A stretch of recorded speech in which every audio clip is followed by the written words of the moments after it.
Hello, this is Temple Cone, and I am here to lecture on feminism for my HE242 class. The notes for this lecture will be posted to the Blackboard site, but I think you will benefit from hearing me talk through them, listen to some off-the-cuff comments along the way. We are working with Robert Dale Parker's How to Interpret Literature. And what I'm going to do now is give you a run-through of some aspects of feminism and feminist criticism, dealing with the history of the movement, some of the major thinkers, and some of the major questions and concerns that it might ask.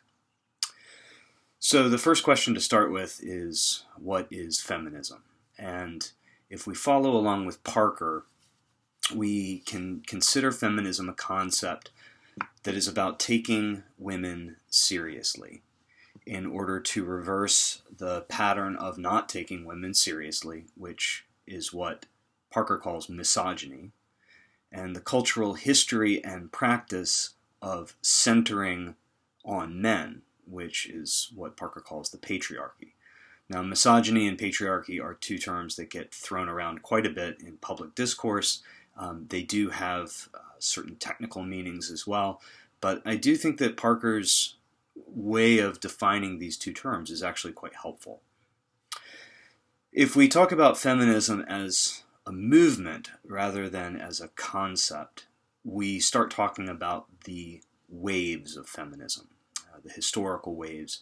The first of which, first wave feminism, is a long movement, starting roughly in the 1840s with figures like Mary Wollstonecraft, but moving on with male writers like John Stuart Mill, and going from the 1840s really up until the 1920s. And first wave feminism is particularly concerned with gaining rights for women. And when we talk about rights here, we're talking about the right to vote, the right to own property, all of which had been denied to women, and you might be startled to know are not actually granted to women until the early 20th century, which is rather surprising. Second wave feminism then picks up roughly in the 1960s, so there's an interim period between the 20s and 60s when we might not see drastic changes in terms of feminist thought. But in the early 1960s, we get the second wave feminism, and that is characterized by a focus on culture and on celebrating women both for their special qualities, and Parker refers to that as cultural feminism, but also for their differences and ultimately superiority from men, and that's called difference feminism. And both of these aspects of feminism, which we associate with second wave feminism, are probably what most people associate with feminism even today.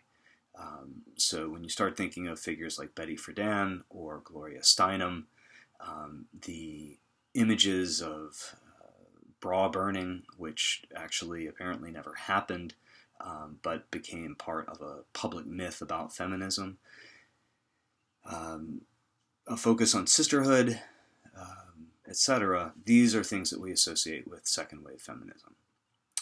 Third wave feminism then picks up maybe in the 1980s and goes into the 2000s. And third wave feminism is focused on cultural diversity, on the variety of women and the variety of women's experiences.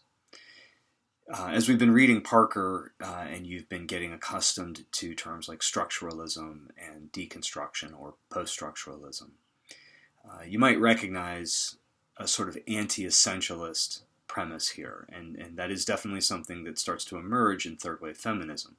The idea that there is no essential womanhood or essential thing that we might call a woman or a woman's experience, but rather that there is a variety, a panoply of these things. And Parker actually speaks about liberation for third wave feminism coming in the form of that kind of variety. Parker is circumspect about the possibility of there being a fourth wave of feminism. He does note that in the 2010s, we see a greater focus on achieving social justice for women in terms of prosecution against and protection against sexual harassment, rape, sexism, especially in the workplace. We see this with movements like the #MeToo movement. And Parker notes that it is driven by electronic media, by social media, and that change in format in terms of the media for communicating these ideas actually shapes those ideas and makes them different from the ideas expressed in the earlier waves of feminism. Parker is very, very cautious about calling feminism at this moment post-feminism. He feels that that is a term that risks treating feminism as a kind of consumable product, right? That you have what life was like before feminism, that was pre-feminism, then we got feminism, and now we're in post-feminism, and thus we don't have to think about feminist issues anymore. And he's very cautious about using that term, and I think that it's a reasonable caution for us to have as well. So that's a very quick sketch of feminism as a movement. But what we really need to talk about now is feminist criticism and what it is and what it does. And I'd like to break that down into a few statements about what feminist criticism does. The first of these is that it challenges representations of women. One fact about feminism that we see is that it was a literary, I'm not sure we'd say movement here, but it was literary from the start. That it was always interested in the way that women and women's experiences were represented, and it was particularly concerned with negative representations of women and challenging these representations, and especially challenging them on the basis of their coherence. And you may have noticed in Parker's chapter that he takes special time to run through a list of anti-feminist myths. And he makes a very important point that the different arguments that are sometimes brought up against feminism, that it is perhaps anarchical, but that it is humorless. He notes those are often contradictory claims.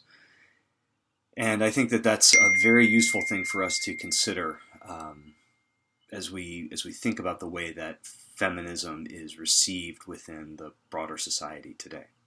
So, when we look at representations of women, we get into what Parker calls images of women criticism. And here he brings up some useful points. He notes that early feminist criticism is concerned with how women are represented, with positive representations of women. And it begins to make arguments that literature that is good has positive representations of women. Literature that gives us negative representations of women is inherently bad in some way. And he makes a good point here. That's ultimately a sort of facile argument.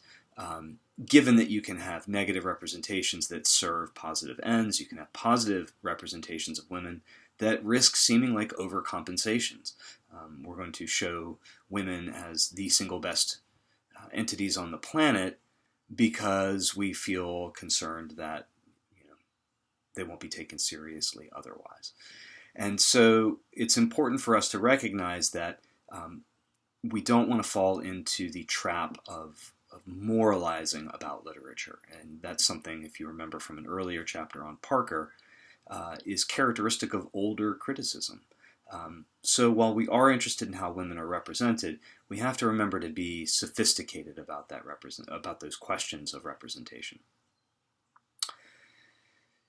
The second thing that we could say that feminist criticism does is that it revises the canon. The term canon, C-A-N-O-N, not two N's, originally comes to us from biblical criticism, and it refers to the list of approved books in the Bible. When you talk about it in terms of literature, you're talking about the generally received collection of great works. What are considered the cultural achievements in literature of a particular culture. We can take a look at the authors who are typically represented in a college catalog for an English department, and you might see the figures you'd expect, figures like Shakespeare, John Donne, Marlowe, poets like Wordsworth, novelists like Dickens. One thing you might notice as I ramble through those names, they're dead, they're white, they're men. And one of the things that feminist criticism does is to open up the broader set of texts that are considered to be the fundamentally important ones for a given culture, for a given moment. And in doing this, it makes a number of very important moves. Feminist criticism is interested in uncovering or recovering women's writings that have been overlooked or otherwise excluded. And it also is opening up what counts as literature, so that there are writings that perhaps are not received by a general male readership as good writing or as literature itself, that may actually need to be included in a broader, more thoughtful, more sophisticated treatment of the canon. So what we notice is as we bring new writers into the canon, because of feminist criticism's efforts to bring these writers in, we're also reshaping what counts as literature, what counts as good when it comes to literature, and we're rethinking all aspects of the canon as a result. And that probably goes to show Parker's opening point in the chapter, which is that feminist criticism is, for him, probably the most influential of the theoretical movements that we look at in our text. One of the other things that feminist criticism does, especially when you get to the French thinkers who are associated with it, it explores the possibilities of female language. And here, I don't want to suggest that they're asking if men and women speak utterly different languages and somehow manage to make sense to each other. But the idea is that there are patterns in language, there are ways of thinking about language itself that might actually be associated with female experience. And so you have three writers here, three thinkers, each of whom introduces some critical terms for us. So the first one I'll mention is Hélène Cixous, a French thinker, who gives us this term, l'écriture féminine. And she describes this as a kind of writing whose source is in the pre-linguistic relationship between the child and the mother. If you go back to our Lacan chapter, this should ring a bell. This is the imaginary. And we talked about how if we are thinking of what counts as the imaginary in terms of literature, remember that the imaginary is that pre-mirror stage state. It's an undifferentiated state. So what we might start to notice is writing associated with the imaginary is alogical. It doesn't follow logical patterns. It's irrational. It might be disruptive in terms of its syntax. It may make associations between words that are unexpected. I think I said in one of the earlier lectures, writing that we'd associate with the imaginary could easily be camped with the surrealist writers. When we look at the second thinker, Luce Irigaray, we have somebody who connects female language with female pleasure and with the woman's body, with the woman's sexual body. And so there's a famous passage in which, sort of discussing the female genitals, Irigaray suggests that women's writing is doubled, so that it's not singular, it's not logical point by point, the way that men's writing might be, but actually it has a kind of doubleness that is nevertheless not divided. Trying to keep this discussion PG, so you can probably figure out where I'm going with all that. The last of the three thinkers we'll talk about is Yulia Kristeva, and she explores female language with a term, the chora. It's a Greek term from Plato, and it means like it's a place of female nourishment, and kind of means the womb. And she finds the source of language even earlier than Sigsu does. She finds it not in the relationship of the mother and the pre-linguistic child, but the relationship of the mother and the unborn fetus. And I'm being somewhat vague. I'm not giving particular examples of this because we can get to it in discussion if we need to. But one of the things you might note is that these thinkers, the way they write, the way they talk about female language, is itself literary, and in one sense is embodying many of the principles that here we've just abstracted. And I would actually really urge you to check them out as writers. Sometimes they're inscrutable, but sometimes they're very playful and very, very interesting. You won't get a direct argument out of them, but you will find the thought very, very stimulating. The next thing that we could say that feminist criticism does is that it explores and opens up concepts of sex and gender. And I'll just run through this very quickly, but Parker points out that we can distinguish between sex and gender. We can talk about sex in biological terms, and then we can talk about gender as the identity that we acquire through our learning, through our acculturation. And so the idea there is that while we might be able to point to biological sex, we could point to the male and the female, masculinity and femininity are themselves not biological. The idea here is that they are, you can see differences between what counts as masculine or feminine in different cultures, and that immediately questions the essential nature of masculinity and femininity. And the idea is that because these things are acquired, because they are taught, because they are reinforced by various behaviors within culture, they can also change. They're also malleable.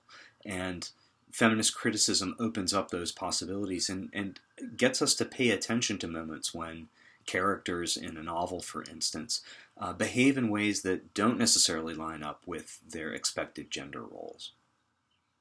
I do want to point out, we're not going to have time to read the chapter on queer theory, but we can actually look at an author like Judith Butler, a thinker like Judith Butler, and see somebody who's actually questioning the essentialness of sex itself. She actually goes on to argue that what we count as biological sex is itself shaped by our culture.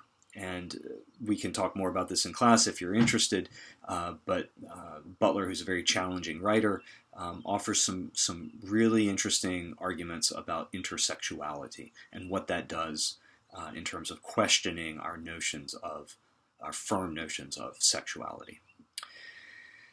Okay, moving on. We can also look at feminist criticism as something that challenges entrenched and invisible practices. So you may hearken back to a term that we used, defamiliarization. So it's a term that emerges from the Russian structuralists, and the idea here is that literature takes that which is familiar and makes it unfamiliar. And it makes us see what we thought we knew in ways that are strange and that call into question our previous assumptions. And at the end of the chapter, Parker deals with two of these instances where feminist criticism makes what was familiar and entrenched unfamiliar. The first of these is the male gaze, and this is a section in which he discusses Laura Mulvey's very influential essay, Visual Pleasure and Narrative Cinema. It's an essay from the 1970s, so it is dated to a certain extent in terms of the cinema that she's writing about. But she explores the ways that film techniques, particularly in films from the 1950s, from popular cinema, establish a binary relationship between a passive female character who is observed, or the term that he uses is spectated. The binary relationship between that character and a male spectator who is active and is ultimately voyeuristic. And it's a really interesting essay. It's one that I'll put up on the Blackboard site, so if you want to, you can follow up with it. But Parker sort of goes through some of these things. He points out, for instance, that in 1950s films, if you go on YouTube, you can get a clip of The Postman Always Rings Twice. The main female character shows up, and she is immediately shown in a door frame, and the camera sort of languorously rises up and sort of traces her bare legs. It's a very sexually suggestive image. She's in a sense sort of trapped within that frame, whereas the male character, who's doing the observing, and so we follow the camera's motion kind of like it was our own eyes. He's free to move about. He's free to observe and not be challenged. Mulvey goes on to actually say that the experience of watching films in a cinema replicates this, that you are actually a voyeur at that moment. The characters don't talk back to you. They can't actually stop you from looking at them. Parker goes through, and I would encourage you to make sure you follow up on this. Parker goes through the many arguments that have been brought against Mulvey's position, not the least of which is that she's being a bit of a technological determinist here. She's making the argument that the technology, the medium of film, is going to necessarily create this kind of relationship, this subject-object, spectator-spectated relationship. And Parker introduces a number of instances where that could easily be challenged. We might also note that the kinds of cinema that Mulvey herself was trying to prescribe or was suggesting might be resistant to the kind of cinema that she actually wants to push against. We might see that kind of filmmaking in music videos, which are very disruptive. They don't follow the same kind of narrative movements of these films from the 1950s, but nevertheless are clearly within a misogynistic framework. The other entrenched, invisible practice that feminist criticism can go after falls under this heading of intersectionality. And this is definitely a term that has been very present in public discourse. It is associated with a legal scholar, Kimberly Crenshaw, and a series of legal articles that she wrote. The gist of this, if I can make it right, is to say that Crenshaw makes the claim that anti-sexist efforts and anti-racist efforts in a legal setting sometimes ignore other identity categories, and as a result they end up leaving certain people out in the cold when it comes to matters of justice. Go back to our discussions of structuralism and the dyad or binary opposition that we see in structuralism. Saussure's idea that we define terms in terms of their opposites, right? You can't have day without night. You define day in terms of night. And the deconstructive position, the deconstruction points out that whenever you have these binaries, one of the two sides of the dyad always gets privileged. It always gets a kind of cultural value. So, for instance, day is privileged over night, perhaps. White is privileged over black. Male is privileged over female. And the argument isn't that you're consciously thinking this when you use these terms. It's just that there's a kind of habit in language that makes us do this. We kind of can't help it, but we can think our way through it. And Crenshaw's argument might go this way. If anti-racist efforts in a legal setting focus on race, they tend to do so to the exclusion of gender. So there may be particular effort to watch out for legal justice for blacks, for African Americans. But, she points out, that tends then, because of the intense focus on race, to neglect issues of gender, and therefore, whenever we talk about discrimination against blacks are always talked about as black men. And Crenshaw makes the point that black women have experiences that differ because they are women as well as African American, and that's a consideration for legal purposes that has to be addressed. Likewise, if we go to the gender side of it, if we focused on issues on anti-sexist legal efforts, she makes the point that that focus on gender, on looking out for women, on trying to achieve justice for women, is done to the exclusion of race. And the more privileged of the two categories in race, if we talk about white and black, is white. So she makes the point that anti-sexist efforts tend to treat women, all women, as white women, and that black women have an experience that differs from white women's experience.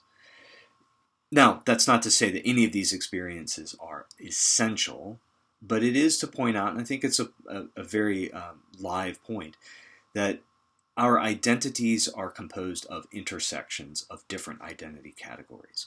And Crenshaw is calling for greater attention, especially in a legal setting, to the ways that different identity categories that seem different from each other might intersect and might, in one sense, create a different category of experience. Right? If you're looking at, she looks at General Motors hiring practices.